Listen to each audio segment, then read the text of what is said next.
Hi, I'm Andrea Gallagher. Thanks for joining us today for a new kind of Senior Congress. I'll do my best over the next 20 minutes to keep you informed and entertained. In talking to the many seniors that I do each day, everyone has told me that their life has changed in some way over the past year. Today, I'm going to share with you some of the feelings we may be experiencing and how we might overcome them with a little bit of creativity and resourcefulness. I grew up in Salem, New Hampshire. Nope, not where the witches were. That was Salem, Massachusetts. It was a town right over from the Massachusetts state line, not too far from Boston. When I was younger, we had quite the winters. I can remember snowdrifts so high we could climb on top of our carport and jump into the huge snowbanks. I could remember we couldn't open the front door because the snowdrifts had sealed us in. My entire family would be stuck at home because the roads were closed. Naturally, my two sisters and I needed to blow off some steam. I'm sure we were driving my parents crazy. I remember my mother telling us we all had cabin fever. Do you remember that term from your childhood? While the term cabin fever may bring back childhood memories for you, it's a real thing. It describes the psychological symptoms that we may experience when we're confined to our home for an extended period of time. It could cause a thing called chronic stress, which is a consistent sense of feeling pressured and overwhelmed over a long period of time. And chronic stress can come out in many ways. You can feel restless or irritable or fatigued or sad or lonely. Now, we don't need to be in New Hampshire in the dead of winter to experience cabin fever. We're all experiencing it right now with the stay-at-home order, even if it gets lifted a bit. Whether we're out at the grocery store or the pharmacy, there's still that feeling of anxiety and worry about being out and about people coming too close to us, less than 6 feet, and possibly exposing us to COVID. The pandemic does affect our mind in some ways, and without a support system for ourselves, those feelings can really snowball our anxiety.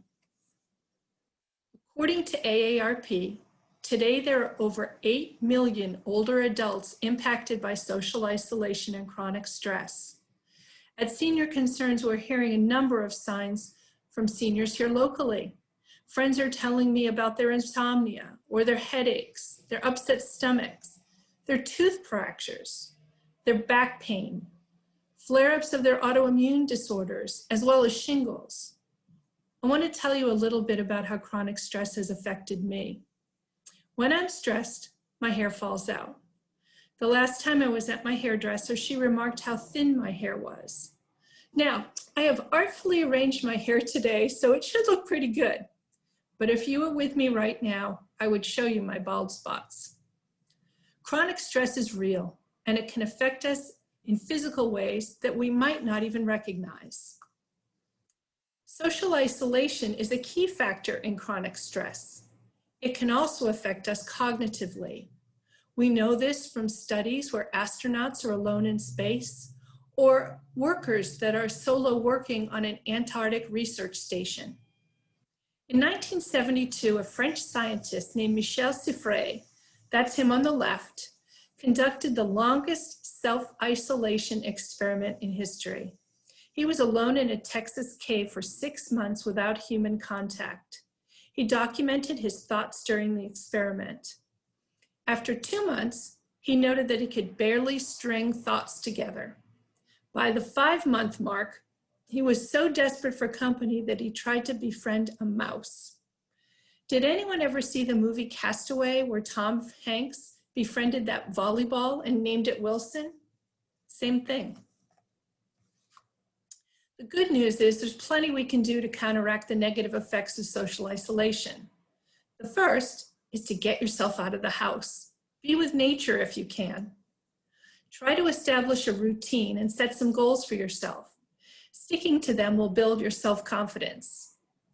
Exercise. It releases endorphins, you know, those feel-good hormones. Try to get some mental stimulation. It'll increase the blood flow to your brain. And check your diet. A good diet supports a strong immune system. and find ways to make human connection. It's a basic human need. A few weeks ago, I received a surprise phone call from an old friend I hadn't seen in about 7 years, my friend Jimmy from Virginia. When I lived there, he and I were the best of buds. We went everywhere together, did everything. We weren't boyfriend and girlfriend, just best friends.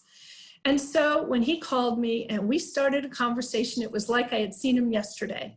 And we chatted for about a half an hour. And at the end of our conversation, I said, you know, Jimmy, you've made my day, my month, my week, my year. I said, this was so special of you to call me. I can't believe you remembered me. And he said to me, Andrea, I think about you all the time.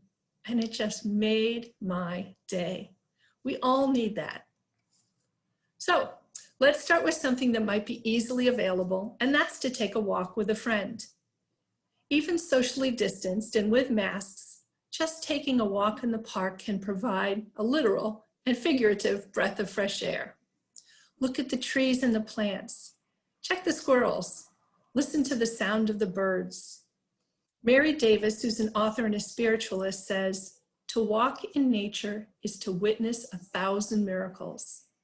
And John Burroughs, who started the conservation movement, says, I go to nature to be soothed and healed and to have my senses put in order. How true. Here's a way to give your mind a little stimulation and experience something new. Have you ever done a virtual tour? Now, there's lots of them out there right now. There's some where you move your cursor and walk through the museum. There's others where you can get a 360-degree view of parks. To me, I thought those were less interesting than the ones that have narration. The LA County Museum of Art has a 10-minute film. It's very short, but it's really funny and really good about John Baldessari. It's really well-made, fast-paced, informative. I learned a lot about an artist I knew nothing about. He's the guy that actually puts big dots, colored dots over pictures that he takes of people. It's kind of bizarre and a little modern artish, but you will really enjoy that 10-minute video. You can also do virtual walking tours of Yellowstone at nationalparks.org. And these last two can be found at findyourpark.com. The first one is a tour of the final home of Alexander Hamilton. You know, one of our founding fathers. And the person that takes you on the tour is a gentleman who played Hamilton's son in the Tony Award-winning play. Or you can tour Crater Lake National Park with Dierks Bentley. So lots of fun opportunities there. I stumbled on this in my Facebook feed. I've always been fascinated with watercolors, but I don't have a ton of time or materials or space to create them. Let's Make Art makes it easy right from the start. It gives you all the materials for an art project. You pick out the project from their collection. They encourage you to try new things and to take risks. And they will challenge you and teach you to enjoy the process of making art through their tutorials. On the right, you'll see a picture of one of my projects. I'm pretty proud. I thought I did a good job. Another way to get creative is something I bet many of us did when we were kids, and that is to create sock puppets. Now, full disclosure, I'm not this creative. My friend Harleen from Bears to Cherish made these for me, and I just love them. I'd like to introduce you to Margaret and Walter. Walter is at home working on his computer, and he says, honey, what's the password? And Margaret says, it's our anniversary date, dear. And Walter says, oh no, you know I can't remember that. You did this to me on purpose. You and your friends or grandchild can come up with your own skit and perform it on Zoom. It can be fun to be a kid again. If you're looking for a way to de-stress, go to YouTube and look for Do Nothing for 2-minute videos. I love this particular video because you just look up toward the sky in the forest full of trees and listen to the birds sing. There's also a wonderful one on YouTube called Best of Nature Relaxation, which I'm guessing is filmed in the Pacific Northwest. It follows a river, surrounded by snow-covered pine trees with beautiful music in the background. Now that one's 10 hours long, so you can watch a little bit of it each day. Back in May of last year, my dear friend Adrian was having a birthday and she was turning 77. We normally go to a restaurant and have drinks and dinner to celebrate, but of course that wasn't happening last May. I thought of her being alone on her birthday, and I thought no senior in our community should have to celebrate their birthday alone, even during the pandemic. So Senior Concerns began our Zoom birthday parties. They're the third Thursday of each month at 2 p.m. Folks can email us at info@seniorconcerns.org to get signed up for the announcements each month. They're really fun. They only last about 40 minutes. We have a theme for everyone. If it's your birthday that month and you live locally, we try to deliver you a cupcake and a card. And you don't have to have your birthday to join the birthday Zoom. You can join just to enjoy and to celebrate someone else's birthday. This was a screenshot of our first birthday Zoom. A caregiver, we had a little announcement in the Acorn, and a caregiver called us to tell us it was her client's 100th birthday that month, and could they attend? Of course we said yes, and we found out that she lived in Agora Hills, and so we invited Mayor Elise Buckley-Weber to come and wish her a happy birthday. It was really a cool event. Please join us sometime. I'm guessing most of you know about Zoom and that every one of you with a computer, a tablet, or a smartphone can have free access to see and talk to friends. I know I've been on my fair share of Zoom cocktail hours. They're fun. I recently played Zoom bingo with a group. That was great too. They emailed my husband and I our bingo cards and we were all ready to go. I belong to a book club and we've been doing that via Zoom. And I mentioned our Zoom birthdays, and often we do a trivia contest during them, and that's a lot of fun. If you're not tech savvy, you can have someone go to freeconferencecall.com and sign you up for a free conference line. It doesn't cost any money, and you can talk to, a whole bunch of friends at once. So have your own little party line. One great activity good for young and old can be found on storylineonline.net. They stream videos featuring celebrities reading children's books alongside creatively produced illustrations. Readers like Oprah Winfrey, Kristen Bell, your grandkids would know her from Frozen, Rita Moreno, Viola Davis, Kevin Costner, Lily Tomlin, and of course Betty White, and many more. Storyline Online is so popular, it receives over 100 million views annually from all over the world. I love this one of Betty White reading Harry the Dirty Dog, and the one by Ernest Borgnine reading The Rainbow Fish. These might even be fun for you and your grandchild to watch and discuss. How about writing a letter to a friend or family? When I was a kid, I loved to write letters. I guess that started my writing career. And I'd write to my grandmother and my aunt, both of which who wrote back. When my grandmother died, we found my letters among her belongings. It was so special. Here are some prompts that might help you craft a letter. What reminded you of your friend or relative? Write down your favorite shared memory in vivid detail. Name 5 things you love about your friend. What do you miss most about your friend? And write about the very first time you met your friend. Receiving a letter is like getting a gift. And we're at home so much more these days, writing a letter is a wonderful way to let friends know that you're thinking about them. As I mentioned earlier, setting a goal gives us some motivation, and it may make you feel less anxious.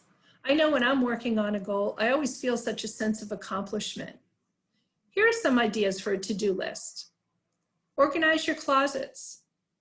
Organize your recipes. Create a list of books you want to read. Clean out your refrigerator or your cupboards. Bring that magnifying glass because I know those little expiration dates are tiny and hard to see. And make a list of needed home repairs. I'm sure you have some projects in your head right now, or ideas for projects in your head right now. As I mentioned earlier, exercise is great for stirring up those feel-good hormones. The National Institute for Aging has a program called Go for Life, which offers online workouts, and they feature a warm-up, strength, flexibility, and balance exercises, and a cool down. Sometime around July of last year, I finally roused myself out of the malaise of comfort food and television binging and began doing some speed walking and doing arm exercises with 3-pound hand weights and some chair exercises. If it weren't for that, I'm sure I would have gained more than the COVID-15 that many of us have. It really does make me feel like I'm taking a bit of control to care for myself during this crazy time. Another way to stimulate your brain is to watch a documentary. There are a number of really good ones about California on pbssocal.org. Some of my favorites are Beach Culture and Before the Dodgers. There's a great one on Griffith Park and Yosemite. They also have other ones. One I really liked was James Beard, the First American Foodie, since I'm a foodie myself. Ken Burns, The Roosevelts, The Mona Lisa Mystery, and Ken Burns Baseball. There's really something for everybody, and I've watched a couple of them and they're really good. I'm not known for my green thumb, but I love flowers and succulents. Container gardening is a lot of fun. It can be done from seeds or from smaller plants. I know Armstrong, Do It Center, and Home Depot have all been open during the pandemic. Planting some pots or other vessels can help reduce our anxiety, give us a sense of purpose, and along with a sense of accomplishment. Your plantings can beautify your home, or they can make a lovely gift for a friend. If you haven't done a porch, garage, or backyard visit, you don't know what you're missing. We have a fire pit in our backyard, and we invited over a couple to sit on the other side of the fire pit to chat and visit. When the weather was bad one day, I joined a friend in her open garage to have a conversation. And on nice weekends, my husband and me and our dog Rolo sit outside our front steps and talk to neighbors as they walk by. This kind of interaction is food for our soul. It's so important during this time to check in with ourselves. Now, what do I mean by that? Let me give you a personal example. I realized I wasn't tuned into my own emotions when I heard the news about Alex Trebek's death. Yes, he was the beloved host of Jeopardy, but I found myself really sobbing when I heard of his passing. I checked in with myself because I thought, is this the right level of emotion for the passing of a stranger? Only then did I realize that my response was compounded by the chronic stress I was feeling. I was grieving not only the loss of Alex Trebek, but the loss of all the lives from COVID and my sadness at being unable to see my mother for over a year. It's as if the floodgates opened. So now is the perfect time to check in with yourself to see if your emotional tank is near full or near empty, and if chronic stress might be affecting you. Hopefully, I've provided you with some tools that may address your needs, whether they be comfort or motivation, healing, peace, or clarity. Life will invariably deal us some further challenges in 2021, and learning to recognize the factors contributing to our chronic stress will be a first step towards a healthier you. Thank you so much for attending today. Know that all of us at Senior Concerns are here for you, with home delivered meals, with a free pantry for household items, with Hannah, our senior advocate, to answer your questions, and Carrie, our care manager, to help family caregivers with questions, and with our free COVID toolkits for those over the age of 75. Please stay safe and well. You are the most cherished people to us. Thank you.